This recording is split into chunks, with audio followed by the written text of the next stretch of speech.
Today I have unstoppable Angela Lee joining me. You and I were both just in full like mom mode. How are you doing? I'm doing great. Yeah, I spend pretty much all day with my daughter, and it's awesome. But it's cool that I can take some time and get interviews done, get some Yeah. training done, and always get back to her. How do you juggle it all? I mean, so our daughters are about a month apart, just about. I believe I was actually scrolling through your Instagram yesterday as I'm getting ready for this interview. Holy crap, your baby's adorable. Oh my God. Thank you. I was like, I like literally like I go through people's like Instagram and their Twitter when I'm getting ready to interview them. And I got the information that I needed to like pull some stuff to talk to you about, but I just like kept going through the feed. I'm like, oh my God, look at this baby. She is so cute. How do you manage juggling it all? Does it get overwhelming for you? I mean, I'm trying to figure it all out myself. So I'm wondering on your end Mhm. how it's all going.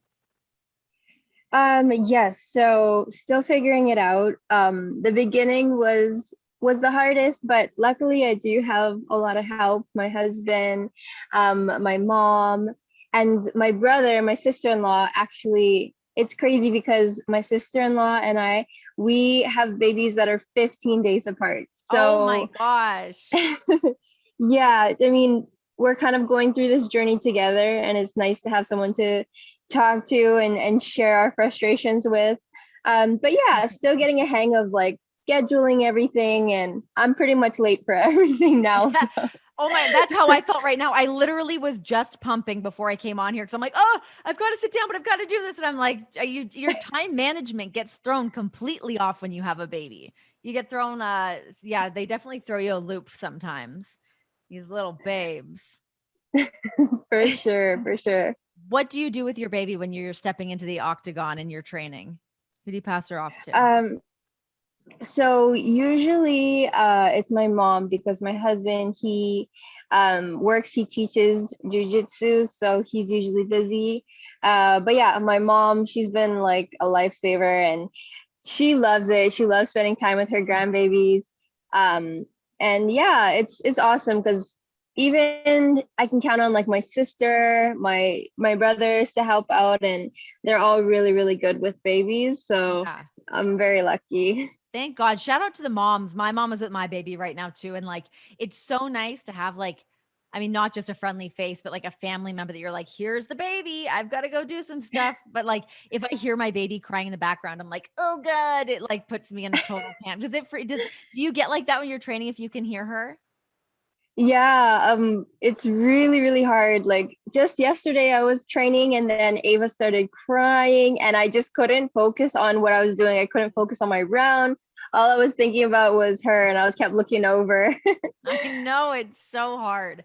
All right, so you're juggling, figuring out motherhood and getting back into fighting shape. How has that been going for you to just feel like yourself athletically? So in the beginning it was really frustrating. I'd have to say uh this was the second week in a row that I've been training like regularly, so every single day. And I'm starting to like feel like myself again, but everything is just so sore. My body is still getting used to the exercises and yeah, I think by the third, fourth week, it should be adjusted and Yeah. but yeah, I mean things are different. Like mentally wise, I still remember exactly where I left off of my training and it's just like physically like our bodies have gone through so much and sometimes it's kind of just hard because you know what you're capable of doing, Mhm. but we're not there yet, so I'm just trying to be patient and slowly but surely we'll get back there. It's such a trip. Like I find for myself, so I ended up having to have a C-section, but I feel like, I mean, obviously your core gets thrown for such a loop regardless of how your pregnancy went. And that's the weird thing. Like, do you find getting like your balance back and all that, has that been an issue for you at all? Yes, in the beginning I did feel off balance. I'd say the main thing is below the belly, just like how my legs work, throwing Yeah. kicks feels just weird. I just have horrible form. Like, what is that? Um, And yeah, it's just like some sharp pain that I was having like in my like pelvic area. So that kind of Oh, just told me yeah. like, hey, I need to take it easy and ease back into it. So I've been doing some, a lot of like rehab movements for that. Just because, yeah, our body's gone through so much and I don't want to push it too fast. Yeah, I know. I was at the gym yesterday and I'm not remotely close to being a fighter. I just work out to work out. But talking, my trainer was there. I'm like, I think I just pulled my vagina. Like I was not ready. Your body just like throws you some curveballs every now and then. You just gotta adapt, find a way to adapt with it all. Okay, so tell me about Empower. What can we expect from Empower? What are you looking forward to? So I am super excited for this card.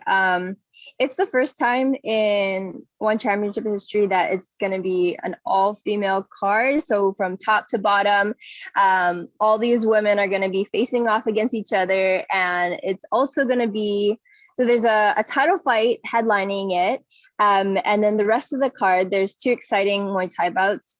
And there's going to be the kickoff of the Women's Atomweight Grand Prix. So this is a tournament of 8 ladies that are going to be facing off each other. And the winner of the Grand Prix is going to be my next opponent once I step back in the cage. Hell yes. Okay, so being able to look at the lineup as this is all getting ready to go, who are you kind of keeping your eye on? It's really hard to count anybody out, especially in a tournament style setting like this. Mhm. A Is lot it of like a times round the robin underdog. style? No, it's actually single elimination. Oh, So great. after this, it'll be down to four ladies and then two. And that's the finals. So yeah, really every moment counts in this tournament. And like I was saying, like a lot of times the underdog ends up being, the most dangerous one in the tournament. So um I'm just really excited just to see the first round, because I think the first round is going to kind of set the tone for the rest of the tournament, kind of see who to look out for. So yeah, I can't wait for next week.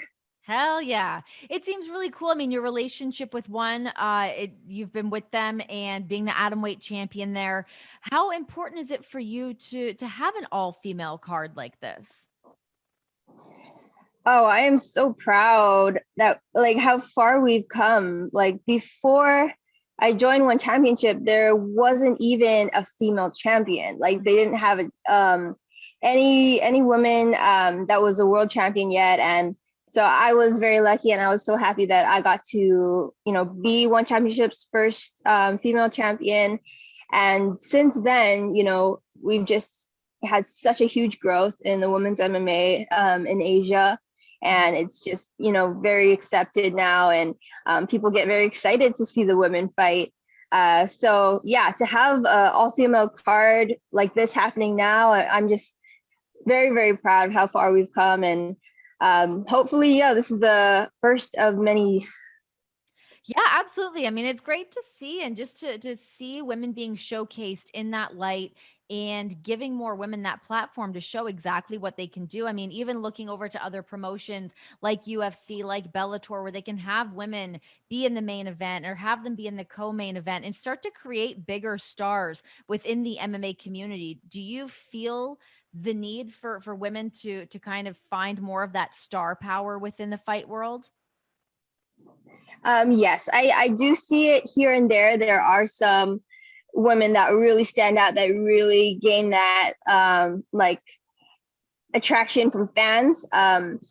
But yeah, definitely, I think we're on the right track, and as time goes on, and especially with an event like this where it's an atomweight Grand Prix, you're going to see all these women, at the highest level compete. You're going to see their skill. I think it's definitely going to, you were going to gain some new fans from this tournament and from this event. They're going to see like, whoa, these girls have some serious skill. And a lot of times people that I've talked to said that women's fights are way more exciting than the men's fights. So Scrappy. yeah. Get in there and Yes. get scrappy. Definitely. I mean, it is fun to watch and as a fan to be able to see more women get in there just to open that door. I mean, when we were younger, you're younger than I am, but it's like that was not really a thing. So now for you to be there and for you to be a woman that younger women can see and then they want to step in, they want to get into the octagon. Like you said, I mean, you've got your daughter literally right there while you're training. Is that something that you want to see your daughter do or that you want to kind of keep her in and around that world? Definitely, my husband and I, we talked about it. We said that we want to share, martial arts skills and values with our daughter. Not sure if we want her to be a professional fighter. But, I mean, for self-defense purposes, I think it's so important with everything that's happening in the world. Sure. But very excited to see, what her other passions are and help her explore that. So I'm like, if you want to be a dancer or an artist, I'm all for it. I will support you 100%. Definitely.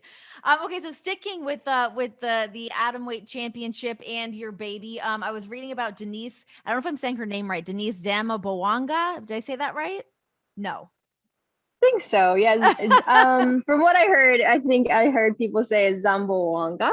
Zamboanga. Okay, let's go with that. Denise Zamboanga. She was a little bit upset that you did not vacate the championship during your pregnancy. What is sort of your reaction to her having said that and her opinion on you not wanting to vacate the championship during that time in your life? For me, I think, I fought really hard to get to where I am, and I earned every single thing that I have.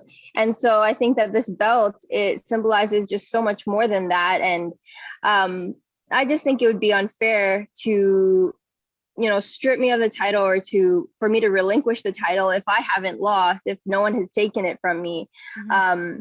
And with her, I can see where she's coming from, because as the so-called quote unquote number one contender, she was supposed to fight me for her next bout. So she wants that shot at the title and she wants to get there any way possible. Mm-hmm. But if I was in her position, I just wouldn't want to acquire the title that way. I would want to fight, who's the champion, to take their belt. And so I just didn't agree with it. I just thought that she didn't really deserve it to be handed to her like that. And so yeah, there were some disagreements. But hey, I'm rooting for her to win this tournament, so we can finally have that matchup. Let's do it. Yeah, absolutely. Now's the time for her to step onto that stage and get back to that spot and earn that title fight against you. We'll see what happens with her. Do you think that it is important to have a little bit of, and not even just like that competitiveness, but that the trash talking that can come from the MMA world to help sort of build towards fights? Is that something you think about at all? For me, I've never really been very much of a trash talker. It's kind of just not in my nature. I mean, if someone's gonna stir up some trouble and start, saying some things to me, of course I'm gonna get mad. It's gonna give me extra fuel when I meet them in the cage. But for me, I've always been like 100% authentic, and I just can't do it. That's not who I am.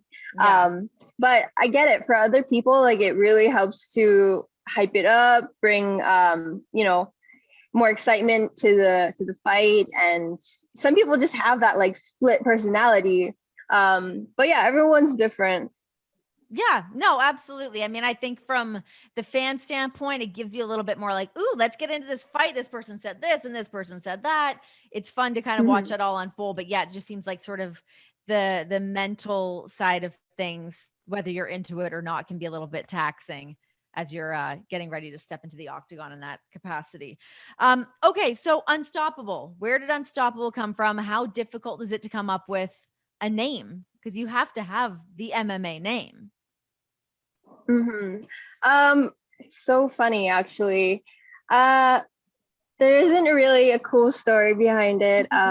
When I was growing up, throughout my childhood, throughout high school, I was always competing, and as a teenage girl in high school, I'd always go on like Tumblr, looking up like motivational quotes and like cool wallpapers. So I stumbled across this picture. It was like all black and it had these bold words in white. It was like unstoppable. And I don't know, it just like, I was like, oh, I like that. I'm gonna put that as my wallpaper. And I left it there for a while. And then after I graduated, I was getting into the MMA scene as an amateur. And my dad, who's my coach, he was like, we need to come up with a nickname for you. And he goes and he like stalks my page and stuff. And he's like, oh yeah, how about this? Your wallpaper says unstoppable. How about that? And I was like, oh, I like it. Yeah, let's do it. And yeah, that's how it came about. But I mean, it has so much more meaning to me now. Because for me, it's not just about like having this undefeated record or being this perfect fighter. It's about going through all these challenges, having adversity and like overcoming it, and like nothing's gonna stop you in that kind of way for me. So yeah, that's my nickname and that's the story behind it. I love that. Now, for entrance music, I feel like that is very important, again, from the fan standpoint, to be able to watch someone to kind of resonate with a fighter when they're coming out. How much thought do you put into entrance music when you're getting ready for a fight? So I kind of put a lot of thought into it. I mean, for me, I love music. It's a big part of my training and gets me in the zone. So for me, sometimes I like to switch it up and I'll change it. A couple fights I stuck with one song, and I stuck with the song Unstoppable by Sia. I really like that one. Yeah. Obvious reasons. But yeah, I think definitely choosing a walkout song helps to get you in the zone, and for the fans too, kind of helps to see what kind of fighter, what kind of personality they have, and gets them hyped. Yeah, I come from like the world of WWE where the wrestlers, you can kind of, they have like their gear and they get to put together like whether it's a ring jacket or their entrance music or whatever. But for you guys, you kind of are stripped down when you make your way out. Your hair is tied back, you're ready to fight. That having that entrance music really is a personality piece for people to kind of learn a little bit more about you on your way out there. Who do you think has the best entrance in all of mixed martial arts? Oh man, this is hard. There's so many good ones. Like there are songs that just everybody knows and loves, and then you get the whole crowd singing and the whole crowd's behind you. I think those are always really good walkout songs. Some people try to do something different, and there'll be like a theme song from a movie, and everyone's like, "Oh wait, what was that?" Hold up. But yeah, I think just being authentic, being different, it catches the audience's eyes and ears, and I think trying to stand out. You don't want to just play a song that's like on the radio all the time, as I would say. Yeah. You gotta put a little more sauce on, a little more flavor. I like when, like somebody like Stylebender comes out and he's got like a little like dance he throws down, like, oh, that's unexpected.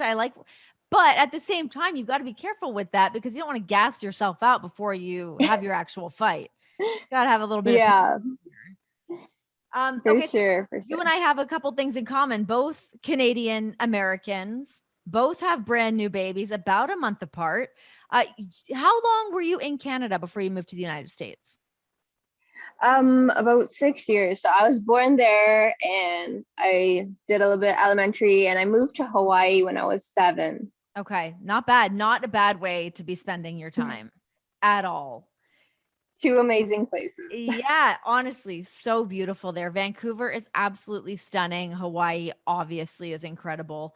Where did your love of fighting come from? When did you know that this was the path that you wanted to take? Ever since I was a kid, I had a lot of energy and I was pretty competitive. So my parents, before they even had us, they were both competitors and coaches of martial arts gyms. So when I grew up, I pretty much took my first steps on the mat, and I was always going with them to work, which is the gym. And yeah, they just put me in as early as I could focus, and I could, try out some of the techniques. And since then, I just loved it. I loved going to the competitions. I think that's what really lit my fire. I loved competing and that thrill of winning. So since then, I kind of just stuck with it over the years. Of course, there are many, many times that I was like, I don't want to train. I just want to go out with my friends. I don't want to do this. And so we'd go through that, where moments where I'd win a competition, I'd be super motivated. And then there are days where I'm like, I don't want to do this at all. But my parents, their whole thing was they wanted us to learn martial arts to protect ourselves, for self-defense. And they're like, you don't have an option to train. You're going to learn how to protect yourself. But competing was always optional. But for me, it was opposite. I loved competing. I just didn't really like training all this time. Yeah. Yeah. Is that something you think about with your daughter? I know that's something that I think about with mine, in terms of like any sport, to learn that discipline, because it is that thing. Like I always think of, kids when I was growing up that had to go do piano classes or guitar classes. And I always wish that I did that, because I wish that I could do that now, but they would always complain, like, I don't want to go do this. It's a pain in the ass. But you learn that discipline, and that really helps to kind of form you as a human and teach you some pretty essential life skills. Definitely. I think it's just so hard to find that balance of how much to push your child, what is good for them and what is too much. And I mean, for me, going through that with my parents and like seeing how they didn't let me give up so easily, they kind of pressed on, said this is something you have to do. It's like going to school, you have to train. I think definitely I am so grateful that they had me stick with it. Because yeah, I definitely feel like it really shaped me into the woman I am today. It gave me like confidence and definitely gave me the life skills. And now I get to do that as a career. So super grateful for them. And yeah, it does make me think about my daughter, because my mom, she's teasing me all the time. She's like, what if Ava's like, but mom, I can do it. You don't think I can do it? And I'm like, oh, of course. Like that's a hard position, Yeah. Yeah, it's tough. No doubt. And you have siblings that are also fighters. I mean, you are a full fighter family from your brother Christian. He's a lightweight champion. And now your sister Victoria just made her pro debut at 16. That's insane. Your parents must just like look back and like, damn, we really did it. Did you guys used to beat the hell out of each other growing up? Actually, no. So, I mean, I grew up with my daughter's awake. Oh. Sorry. Hi, She's like, baby. hello, you want to say hi? She's so cute. Oh my God. Thank you. Mama's in the interview. It's funny. She's always with me in interviews. Yeah. Sorry. Yeah, growing up, so Christian and I were 2 years apart. I'm actually 2 years older than him. So he was like my main training partner. We'd always, be training together in the garage.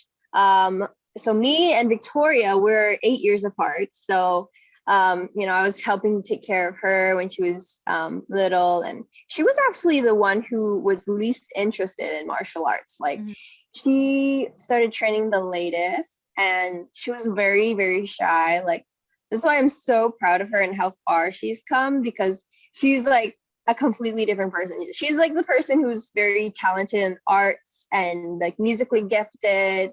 And so to be able to just be this completely other person, like this beast in the cage, it's really awesome. I'm like, I wish I had your skills of like, being artsy and playing music. Like, that's awesome. Yeah. But yeah, she can do it all. It's crazy that you guys are all at ONE Championship. I mean, you guys are just like dominating it over there, just fully taking over all things ONE Championship. Does it feel that way to you? I feel like definitely we're a very unique family in the sense that you don't really see you see siblings, usually brothers, in mixed martial arts, but yeah, brother, sister, sister, all three of us. So it's really unique and it's awesome. I'm so glad that we're all in the same promotion. And I'm glad my dad also, I'm sure he appreciates it. So he doesn't have to fly to so many different places. But it comes with its own set of problems, I think. Like having two of us on the same card is kind of stressful. Yeah. And then people are saying, oh, we can't wait to see all three of you guys on the same card. And we're like, oh, it would be cool, like just thinking about it, but actually having it happen, like spacing out the timing is just so stressful. I don't know if we could make it happen. Now you add all the babies into the mix and it's like, okay, there's a lot happening here. Okay. So we were talking about you getting into, you took your first steps on the mat. You've always been around it. You loved not so much the training, but the competitive side of things. When did the light bulb go off that you decided that you wanted to pursue it as a career and go pro?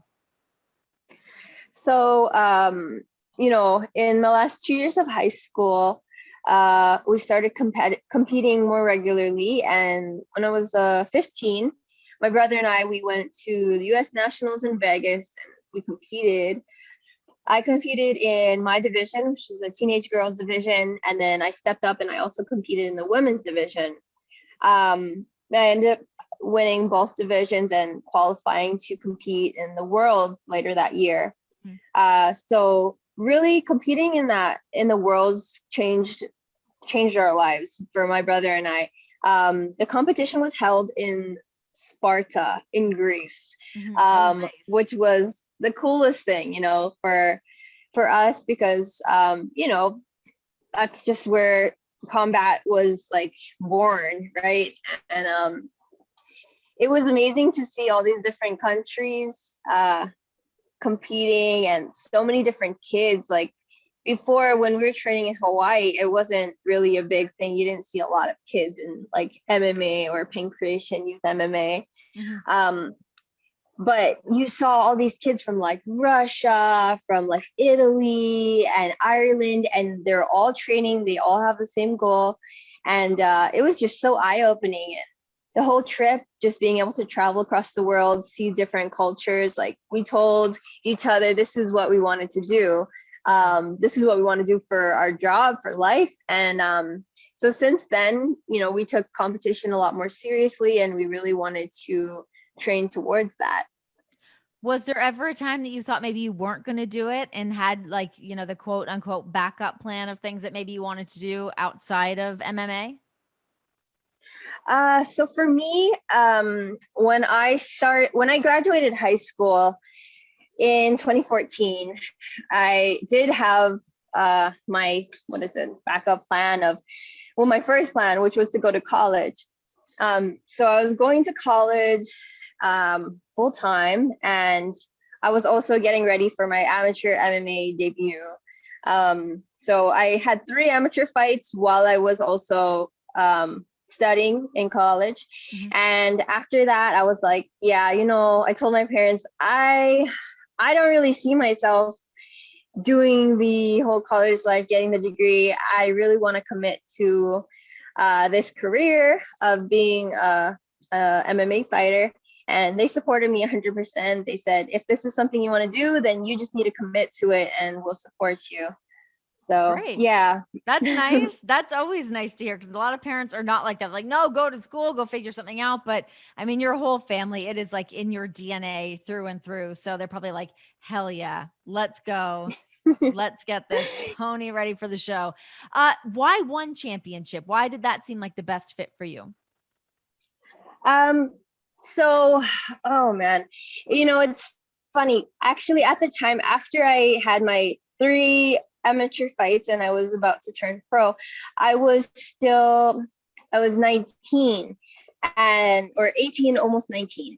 So, at that time, the Ultimate Fighter, they were just introducing their strawweight division, but I was 19. So to be on the Ultimate Fighter show, you need to be 21. And I was so young. So I really wanted to do that, but the age limit restricted me. And so my dad, he was looking around, looking elsewhere. And he was like, oh, look at this promotion in Singapore that I found. And I was like, in Singapore?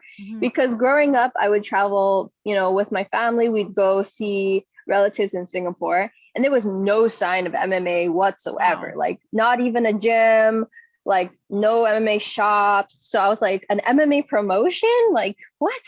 So we started looking into it, and the matchmaker is his name's Matt Hume. And it just so happens that my dad used to train with him in Seattle back in the day. Oh, wow. And so there was just so many connections. And so my dad reached out to him, made the contact, and we sent over like my fight footage. And he was like, okay, yeah, let's sign her. And so that's kind of how everything happened. Wow. How did you adjust to life in Singapore when you're over there? Oh man, very different. I lived in Singapore for about 3 years on my own. Wow. And it was my first time away at like from 19? home. Yeah, at 19. Oh my gosh, you're just a baby in a completely different part of the world. That's nuts. Yeah, I mean, I think the only reason why my dad let me is because, we have relatives there, but also he knows it's like a really safe country. Yeah. So it's funny, like those 3 years I would have gone to college, I kind of went to like fight school. And I was training at Evolve MMA, which is a really big gym in Singapore. And I travel back and forth between Evolve, and I come back home and I train with my dad. So yeah, that just life in Singapore was so different. It really taught me independence. It really taught me to, take my job as a fighter more seriously. All I did was I'd make my food, I'd go to the gym, I trained 2 sessions a day, I'd go back and I'd eat and I'd sleep. And it's pretty much just, the life of a fighter. But yeah, I'm so glad that I had the opportunity. I actually met my husband over there in Singapore. And yeah, so it's just so crazy how everything happens, Things work out the way that they're supposed to. And it's so crazy when stuff like that happens. My husband and I have sort of a similar story that like, I never would have thought that I would have ended up in the world of professional wrestling. My husband's a pro wrestler, but I met him at WWE, and I was just supposed to be there at that time, and things took off the way that they're supposed to. What about with your relatives over there? What family members do you have in Singapore? So my dad was actually born in Singapore, but he moved to Canada when he was very young. So it's all my dad's side of the family. He is a big family because he has his family, but he also has like a God family. So it's like 2 huge families. Perfect. You always have a couch to crash on when you're out there then. Yes, definitely. That's great. Okay, so tell me the love story of you and your husband. How did you guys get together? What was the like eyes meeting?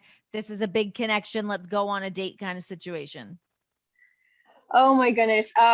We actually just started out as training partners. So for about, I joined the gym, I joined Evolve in 2015. And by the end of 2016, we kind of got together, we started dating. And all through 2017, like he came to my title fights, and, things just kind of accelerated. It was hard in the beginning because I was splitting my time between Singapore and Hawaii. So I'd kind of like be in Singapore for a couple months, and then I'd go back home for a couple months. So we had like a long distance relationship going for a few years. It wasn't until 2018 that, he proposed to me, and I was like, okay, you know what? Let's go back home to Hawaii. Let's settle there and relocate. So yeah, that's what we did. We got married here in Hawaii in 2018, and been here ever since. And now this is the product. Now we got a baby. Is the gym you're in right now the gym that you own? Yes. So this is my family's gym. That's our cage behind me. We have like a big training area on the mats here, cardio. Dang. And we have a weight section over here. That's a lot. Do you coach as well, or are you just there training? So when this gym was open and operating, I was coaching. And actually, so this is the MMA side. Downstairs, we have another mat area, and that's the gym that me and my husband run. So we only run grappling gym, Okay. jujitsu, gi and no gi. And I was helping to teach, but being pregnant and then having a baby after, I kind of took a little break. So he's been the main guy down there. Oh my gosh. I was like, yeah, how the hell do you, for both of you? I mean, even for him to be able to juggle that, to be down there and you're fighting, you've got this big tournament coming up, you've got to get back over to Singapore. Like that is a lot on your plate. Do you feel overwhelmed at all?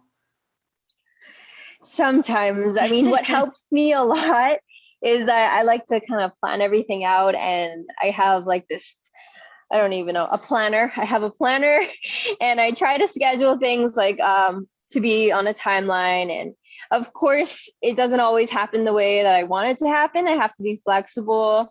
I some days, like I say, I want to train every day this week, and some days like I have to take a rest because Yeah. Ava's having a bad day or something like that. But yeah, I'm starting to get fussy. Angela, you are so submerged in the fight world from your entire family being fighters. Your husband's a fighter. You own this gym. What do you guys do for you to kind of break out of that? And, any guilty pleasures or TV shows or whatever that you're into? So my husband and I, we really love enjoying watching movies. It's something that we've always done together. And but ever since I've had Ava, we haven't gone to the theaters. Luckily, we get to watch a lot of the new movies on HBO Max, so it's all Yeah, I'm good. with you on that. I'm with you on that. I know I get a little bit sad now because I just felt like Candyman just came out. I'm like, oh, can I watch that at home? But it's like everything's like kind of back in theaters now. I really loved when people were just doing their premieres on TV that you could rent. Really made life quite nice. Okay, and I'm a huge foodie. What is your favorite Hawaiian dish? All of the food in Hawaii is amazing. Honestly, I get so homesick when we're away because the food is so good.